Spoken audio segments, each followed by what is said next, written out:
It's your girl Nikki and I'm back. My other video was kind of low because my boyfriend was here. And I get really, like, I like to be, between me and you. I don't really want him in the other room listening to what I have to say. Because he don't need to know everything mechanically, how this thing works within my head. He doesn't need to know everything, how I think. But 9 times out of 10, I'm right. So this video is kind of like a follow-up on Layla Rashawn and Tawan Fuqua and Nikki Murphy. So basically, we all know the story. He's busted. Apparently, based on the update, she's apologized, stating that, she apologizes, it's not right to kiss a married man, thus and so and thus and so. And of course she had to put that out because image is very important. But back to Layla Rashawn. I really, truly, my heart goes out to her.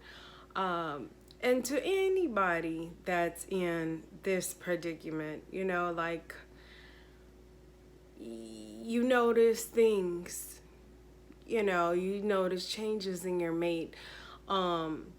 He doesn't want to kiss you. He complains, oh, it's too hot in here. It's too hot to kiss me, to be all up on me.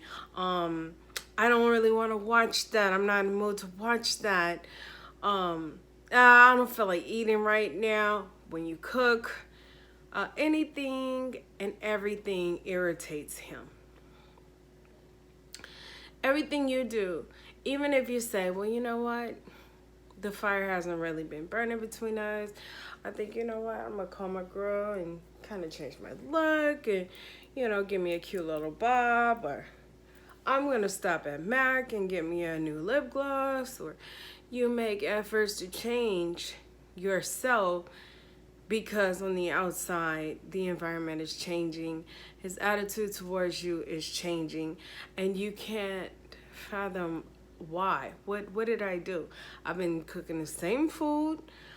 I've been doing the same thing. I cook, I clean, I try to make love to him. He don't really want to make love. He's too tired. Or he don't really have the time. And we don't really talk like we used to. I will say this, sometimes it is us. Maybe we've gotten older. Maybe we've gained weight. But sometimes they get a little bit of a push from an outside source. Maybe it's someone on the job that's giving them the eye that seems really interested. And then they're both in a working environment where they do the exact same thing and they're able to vibe with one another, making good money, and you're at home holding down the home front, but he doesn't really appreciate that because he wants a hustler that's going to hustle with him. Maybe he's talking to an ex-girlfriend that he never quite got over and there was a miscommunication. Maybe perhaps he's met someone else. Something else has got this man's attention, or someone else, should I say, has got this man's attention. And once he looks at you, he just doesn't look at you the same. He doesn't have the same energy that he used to. And he is not interested in your ass. Well, what do you do then? What do you do when he doesn't want your ass anymore? Okay, number one, you're not going to kiss his ass. You ain't tripping. It is what it is. So number one, you need to accept. It is what it is. The buck has stopped. It's been great. You're going to give him some space, in which he wants space anyway, so he could do what the fuck he wants to do. Because the more you smother him, the more irritated he becomes, and the more he feels justified in doing what he's doing. Number two, don't make any abrupt moves like, okay, he's cheating. or he's doing something, so I'm gonna go do something. That's how you get caught up. And you don't want to get caught up, but what you want to do is kind of gradually take yourself out of the equation. You need to become busy too. You need to go to a bookstore, you need to go shopping, go to a poetry slam, go to a lounge with some coworkers, have a few drinks. Don't overdrink. Don't overindulge yourself in anything, whether it be another person, whether it be sex or drugs or marijuana or whatever, or food. God help you, don't do that. You know, perhaps you need to scale back and look at your spiritual life. Have you been praying? Are you connected? Are you one with the spirit? If you can answer that no, then perhaps God is allowing these things to happen because he wants to get your attention. Perhaps you put this person on a pedestal and God is a jealous God, so he's allowing these things to happen so that he may get your attention and he may have you to himself, so that you can grow spiritually. Don't be hard on yourself. Okay, you gained weight. Okay, you don't get your feet done like you used to because you're so busy, or you've kind of neglected yourself. Make it about yourself. Do 5 things for yourself that you have not done in a very long time. Just write down 3 to 5 things that you have not done for yourself. Because perhaps you've neglected yourself. Maybe when you met him, I don't know, you used to paint, or you used to go wine tasting, or you went to the matinee every Saturday morning. Get back to you, because you are far consumed in him and what he's doing. If he lives with you and he's mistreating you, depending on who owns what, like I said, I would definitely gradually separate myself. I'd make a plan, whether it's to put his ass out, or maybe I need to find me an Airbnb or a close friend or relative and slowly move my shit out. Because you know why? He's taking advantage of you because he feels like you don't have the nerve or the strength and you need him and you're not going anywhere. So he feels like he can do you any kind of way. And at the moment, he probably does not give a fuck because whatever he's got going on seems more secure. It seems like an upgraded situation. And he wants out. He is ready to exit whatever this is or whatever this was. And you know what? It may hurt, but I need for you to be strong and say, hey, it's been cool. It's been real. You need to mirror whatever he's giving you. If he's ignoring you, you pay more attention to yourself.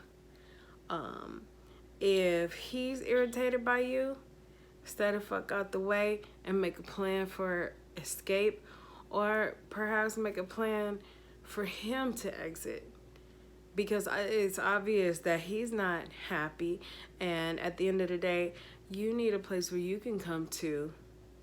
You know, you deal with a lot at work, you deal with a lot of other things, bills and whatnot, and when you come home, that should be the last thing you have to worry about, is walking on fucking eggshells and pins and needles, because it's, oh, did I cook it right? Is he gonna eat tonight? Is he gonna talk to me? How is he acting now? Do I look all right? I know I gained weight. I know I need to get my hair done. No, fuck that. Get a life. And if he doesn't want to be a part of it, build a life without him. You are strong. You are beautiful. The person you used to be is still the person today. Find that person. I don't care if you got to go back to 2001, okay? I don't care if you need to go back to 96. Find the person that you used to be. Find the year where you were the strongest.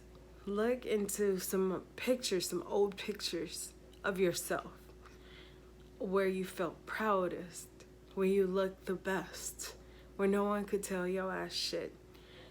And channel that person and become one with that person and become that person again. Draw energy, draw strength from that, and act accordingly. You know, obviously there was something about you that drew him in. And yeah, but maybe you are hurt because you've accepted him along with all of his flaws, all of his baggage. You've made sacrifices. There were times where you probably didn't say shit when you should have said shit. Don't start arguments. The best thing to do is to get quiet. Get busy. You know, hey, be quiet, move in silence, and have a strong plan. Whether it's to kick his ass out or you get the fuck out. Somebody gotta go. And I guarantee you, I absolutely guarantee you, when you give him a moment to do whatever he thinks he wants to do, he's gonna check your Instagram, he's gonna check your Facebook, he's gonna wanna know who and what the fuck is she doing. Yes, he is. He's really gonna give a fuck because you just got ghost. You don't text him. You don't check his Facebook. You know, when he sends you, you done blocked everything. When he sends you shit, he can't see that it's been read. You know, I mean, only unless that's what you want to do, I don't recommend it. I recommend your ass go under the radar. Unless there's children involved. But even with that, go under the radar for at least 60 to 90 days. If there are children involved, you can find you a mediator. Hey, I'm gonna drop Junior off, you know, at your mom's house. I'm gonna drop Junior off at the motherfucking police station. He don't need to see you. He don't need to communicate with you, okay? Move in silence even in front of your kids. They should know if you're dating someone new, who you're going out with. Should nobody come over and be kicking off their shoes and playing PlayStation with your kid? You know, unless and it's like your brother or your cousin. Nobody knew. Because kids do talk, okay? And, you know, at the end of the day, regain who you are. Be a better you. Be a better version of yourself. Make new commitments. Go on a fast. Say you're going to run every day after work, a mile or two. Join the gym. Oh my goodness. I joined the gym. I meet so many people. And you get into the habit of going and going and going, and people not learn your face. You kind of chit chat with them. You make new friends, whether it be the same sex. You chit chat about, I don't know, pointers or how you've cut back on salt, or, you know, what's been working for you, what undergarment works best. I don't know. You meet new people. You be around new energy. People see you when you're starting to take shape and form. You become more confident, and your energy changes, and you draw in so many people that are rooting for you. They're watching you become the better version of yourself. And before you know it, you look even better than that bitch that's in that picture from 1996 or 2001. You're better. You have more knowledge. You're wiser. You've committed to eating better, to make wiser decisions. And before you know it, in the beginning, yeah, you're going to miss that person. But at the end of the day, they're going to be looking for you. It's up to you if you want to go back to whatever it is. I know how love works. If they say they are truly sorry, they acknowledge what they did, and you believe them, go for it. But I guarantee you, by the time, uh, by the time you really become who you are, who you're destined to become, you won't want anyone to sabotage who you are. And I encourage you not to sabotage your new version of yourself.